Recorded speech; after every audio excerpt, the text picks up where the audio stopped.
بسم اللہ الرحمن الرحیم۔ میں سب سے پہلے جمعیت علماء اسلام کو ایک اہم ترین اجلاس کے انعقاد پر مبارکباد پیش کرتا ہوں، اور آپ تمام حضرات کو بھی مبارکباد پیش کرتا ہوں کہ آپ نے اپنی ذمہ داریوں کا احساس کرتے ہوئے اپنی قیمتی اوقات سے وقت نکال کر اس اجلاس میں تشریف لائے ہیں۔ رائے طلب کی جا رہی ہے اور اس کے اسباب کیا ہیں، تمام کے تمام جرائم کے سبب کے حوالے سے میں ایک بات کہتا ہوں کہ نبی کریم صلی اللہ علیہ وسلم نے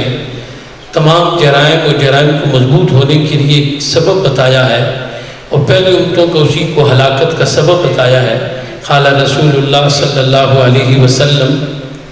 انما اہلک الذین قبلکم،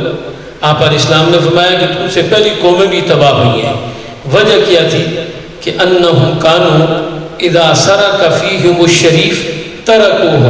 واذا سرق الضعیف قاموا علیہ الحد، رواہ البخاری۔ اگر کوئی قوم کا معاشرے کا بڑا آدمی کسی جرم کو کرتا تو اس کو چھوڑ دیا جاتا تھا، اور کمزور آدمی کرتا تو اس پر حد جاری کی جاتی تھی۔ آج یہ سبب ہے کہ اگر جرائم پیشہ افراد اور جتنے بھی جرائم کے یہاں نام لیے گئے ہیں جس کے لیے آج اس ایشو میں مشورہ ہو رہا ہے، اس کے خلاف ایک تو میری رائے یہ ہے کہ قانونی کارروائی کو مکمل اور مضبوطی سے اس کو آگے بڑھانا چاہیے۔ دوسری میری تجویز یہ ہے کہ ہمارے جتنے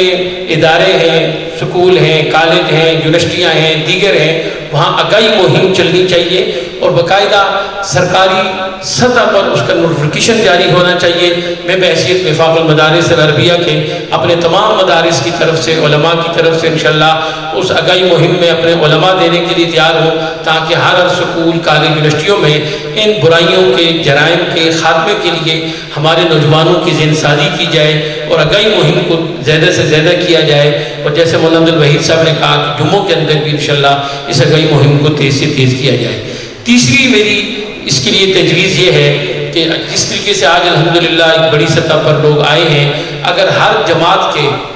جو ذمہ دار ہیں، سیاسی جماعتیں ہیں، مذہبی قیادتیں ہیں، تاجر حضرات ہیں، ہماری صحافی برادری ہے، تمام جو ہمارے معاشرے کے یہاں چیدہ افراد موجود ہیں، ان تمام کے کچھ نہ کچھ نمائندگی لے کر ایک کمیٹی بنا کر ان تمام جرائم کے لیے ہمیں ایک ایسی بھرپور آواز اٹھانی چاہیے کہ جس آواز کے ذریعے سے ہماری ملکی ادارے، ہماری پولیس اور جتنے ادارے ہیں، تاکہ وہ یہ سمجھیں کہ ہم سے معاشرہ یہی چیز چاہتا ہے۔ جو ہماری انشاءاللہ آواز میں قوت آئے گی تو ان جرائم کے خاتمے کے لیے ہماری پولیس اور ہمارے ادارے بھی صحیح معنوں میں متحرک ہوں گے۔ اللہ جل شانہ ہمارے شہر کو امن و سلامتی کا گہوارہ بنائے۔